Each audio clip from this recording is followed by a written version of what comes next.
जय जवाहर साथियों। आप सभी को मेरा नमस्कार।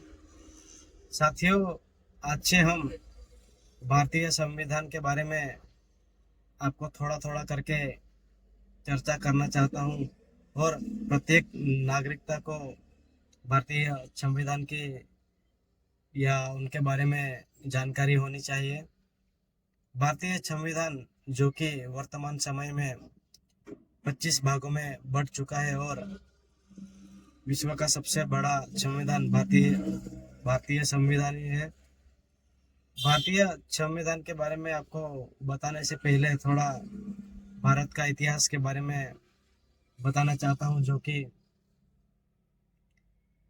भारत सबसे पहले तो गोंडवाना लैंड का हिस्सा था, जो कि उस समय दक्षिण अमेरिका एवं अफ्रीका, न्यूजीलैंड, ऑस्ट्रेलिया, अरब जैसे देश गोंडवाना लैंड का हिस्सा थे। और गोंडवाना लैंड टूटकर धीरे धीरे यूरोपियन प्लेट से जाकर टकरा जाता है और वहाँ बाद में थोड़े समय के बाद वह जम्बो द्वीप के नाम से जाने जाने लगा। और उसके बाद भरतखंड और आर्यवर्त, और उसके बाद भारतवर्ष एवं इंडिया के नाम से जानने लगे। अगर हम सबसे प्राचीन सभ्यता के बारे में बात करें तो भारत में सर्वप्रथम तो सिंधु घाटी की सभ्यता के तौर पर हम देख सकते हैं। और सिंधु घाटी की सभ्यता के बाद हमारे यहाँ आर्य आर्यवर्त की स्थापना हो जाती है और आर्य लोग आ जाते हैं। आर्य लोग के आ जाने से आर्यवर्त भारत का नाम पड़ जाता है और वह अपने साथ संस्कृत भाषा एवं वह वेदों की रचना करते हैं। जैसे कि वर्तमान समय में 4 वेद हैं, जो कि ऋग्वेद, सामवेद, यजुर्वेद और अथर्ववेद। और इन्हीं से हम देख सकते हैं कि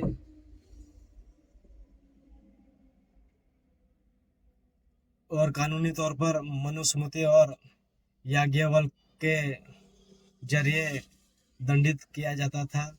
और इसमें 4 वर्ण भी थे, जो कि ब्राह्मण, क्षत्रिय, वैश्य और शूद्र। और इससे एक निम्न जो कि अछूत भी इन्हीं में जन्म लेते हैं। और इसके बाद हम देखते हैं कि दिल्ली सल्तनत का आगमन हो जाता है। कुतुबुद्दीन ऐबक से लेकर मोहम्मद शाह जफर से लेकर अंत शासक जो कि मोहम्मद शाह जफर, और उसके बीच बाबर, हुमायूं, अकबर, शाहजहां, अनेक से शासक, मुगल शासक हमें देखने को मिलते हैं। अंत इतने शासक होने के बावजूद भी ये हमारा भारत देश अंग्रेजों से गुलाम हो जाता है। पहले तो 1488 में 1498 में पोर्टुगीज जो कि वास्को डी गामा हमारे भारत में पहुंच जाता है। और उसके बाद डच लोगों का आगमन हो जाता है। और उनके बाद ब्रिटिश, फिर डेनिश, फिर लास्ट फ्रांस आ जाता है। और इसी के माध्यम से वह इतने सारे कंपनियां लाए कि हमारे भारतवर्ष में एक व्यापारिक तौर पर आए थे। परंतु वह देखते हैं कि भारत में कोई इतना शासक मजबूत न होने के कारण धीरे धीरे करके वह राजाओं को गुलाम करने लगे और अंत भारत में धीरे धीरे करके जगह लेनी चालू कर दी।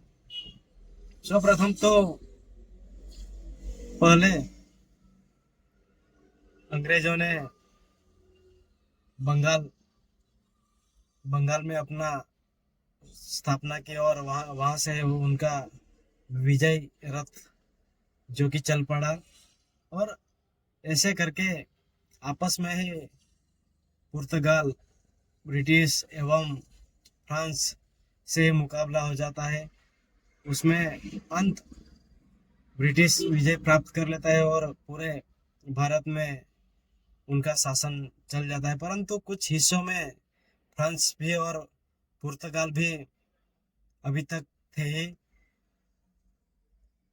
और ऐसे में जब वह दौर आ जाता है कि हमारे भारतीय नौजवान कितने शहीद हुए, जैसे कि भगत सिंह, तिलका मांझी, रॉबिन हुड के नाम से जानने वाले टाटिया भील, बिरसा मुंडा, सुखदेव, राजगुरु एवं अनेक से मुस्लिम भाइयों एवं सिख अलग से अनेक व्यक्तियों ने अपने देश की आज़ादी के लिए प्राण न्यौछावर कर दिए और भारत की आज़ादी आज हो पाई है।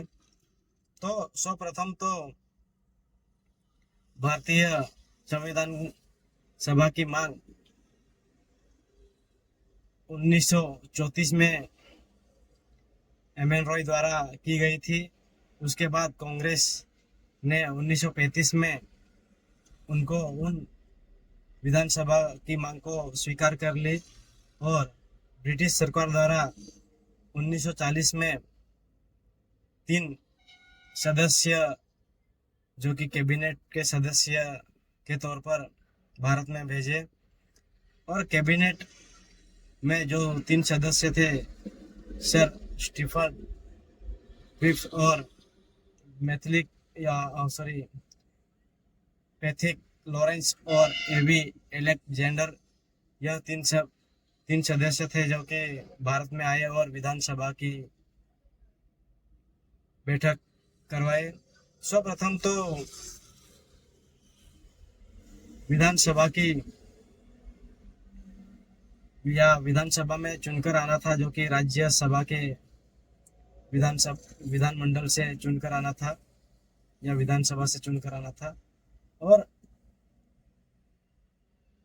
जो कि उस समय करीबन 40 करोड़ जनसंख्या के आसपास हमारे भारतीय समाज की जनसंख्या थी, जो कि उसमें पाकिस्तान एवं बांग्लादेश शामिल थे। वर्तमान में वह अलग ही है, परंतु उस समय साथ में थे। तो उस समय इतनी जनसंख्या होने के कारण प्रत्येक एक सदस्य को 10 लाख जनसंख्याओं में बांट दिया जाता है, जो कि 389 सीटों से आवंटित हो जाता है विधानसभा। और विधानसभा सॉरी संविधान सभा की मांग हो जाती है, जो कि 389 सीटों से आवंटित की गई थी। तो सर्वप्रथम तो 296 या 96 ब्रिटिश प्रांत के तौर पर आवंटित की गई थी सीटें, जो कि देशी रियासतें जो कि उस समय राजाओं के पास से वह 93 सीटें आवंटित थी। और हम देखते हैं कि इतने सारे सीटें आपस में बंट जाते हैं। उसमें 11 या जुलाई के महीने में, जुलाई 1947 में ही विधानसभा के चुनाव हो जाते हैं। उसमें सबसे ज़्यादा कांग्रेस जो कि 208, बाद में मुस्लिम लीग थे वो 73 और 15 जो कि निर्दलीय सदस्य थे, उनकी जीत हुई हो, जो कि 93 जो कि 93 सीटें थी वह देशी रियासतें के नाम से वह अपने पास स्वयं ही रख ली, जो कि राजाओं ने खुद को ही संविधान सभा का सदस्य बना लिया था। और तब जाकर सबसे पहली बैठक होती है 9 दिसंबर 1948 में, और उसके बाद 11-17 की बैठक हुई, परंतु पहले ही बैठक में विधानसभा की मुस्लिम लीग ने अस्वीकार कर, यानी कि उनको ठुकरा दिया, और वह अपना अलग देश यानी कि पाकिस्तान की मांग करने लगे। पाकिस्तान की मांग की वजह से पाकिस्तान दो हिस्सों में बढ़ जाता है, जो कि पूर्वी पाकिस्तान और पाकिस्तान दो हिस्सा कर दिया जाता है, जो कि आज का बांग्लादेश एवं पाकिस्तान के नाम से जाना जाता है। और जैसे कि बाद में विधानसभा की बैठक संपन्न होने के बाद 26 नवंबर 1949 के दिन भारतीय संविधान लागू हो गया था, परंतु पूर्ण रूप से 26 जनवरी 1950 में भारतीय संविधान लागू हो गया था। और हम देखते हैं कि मुख्य संविधान सभा का कार्य, जो कि सर्वप्रथम पहले तो भारतीय संविधान का निर्माण करना था, और दूसरा साधारण कानून बनाना, या तीसरा अपना भारतीय राष्ट्र ध्वज, जो कि 22 जुलाई 1947 में ही स्थापना भारतीय राष्ट्र ध्वज की स्थापना की थी, और भारतीय राष्ट्रीय गीत एवं राष्ट्रगान या राष्ट्रीय गान 1950 में ही